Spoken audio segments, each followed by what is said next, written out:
Computers are what give the internet its power. They surround us, they empower us, they bind the network together. Help me, Obi-Windows. You're my only hope.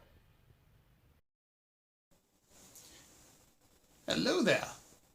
Come here, my little friend. Don't be afraid. I am Master Obi-Windows, and I am here to train you in the vast universe of computers and the internet. I've received many letters from viewers asking me how to use a computer, how to perform tasks on websites, and what technical terms mean in simple language. Let's proceed with our next letter, shall we?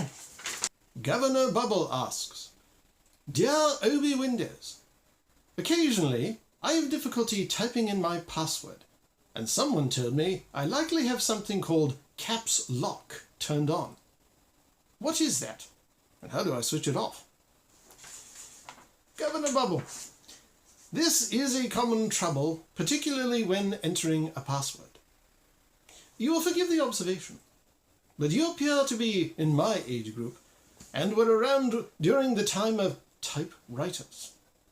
The keyboards on those antiquated machines moved a type bar to imprint a letter on a piece of paper, and an early improvement was to create the shift key. Pressing that button would physically shift the chassis of the typeset so that an uppercase version of a letter could be imprinted as opposed to a lowercase. One could even call it the rise of typesetter. Users of typewriters eventually found it tiring to keep holding the shift key if they needed to type a phrase with all capital letters, and so the shift lock button was created.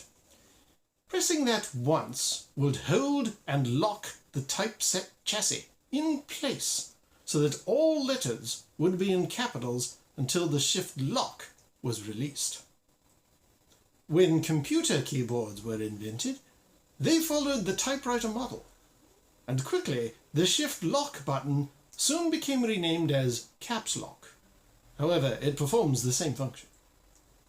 And so, if you have pressed caps lock, even in error, everything that you type will be in capital letters, including any passwords you attempt to enter. This is why your friend has recommended you check to see if caps lock is on. Turning it off will allow you to enter your passwords correctly. On certain computers, Windows 10 has included a handy on-screen prompt that indicates when caps lock has been enabled. It will only remain on screen for around 3 seconds, but it is at least a useful indication to warn you if you have accidentally brushed past it with your fingers. But do not feel bad. A problem with these keyboards is how they arrange their buttons in single file to hide their numbers. Have another look, Governor Bubble. If your passwords are giving you trouble, see if caps lock is enabled. Your keyboard likely has a small light which will illuminate when caps lock is turned on. If so, press caps lock a second time to switch it off. Rather like deactivating an Imperial tractor beam. And so, surf the web carefully, my friends. Your destination lies along a different path from mine. Farewell.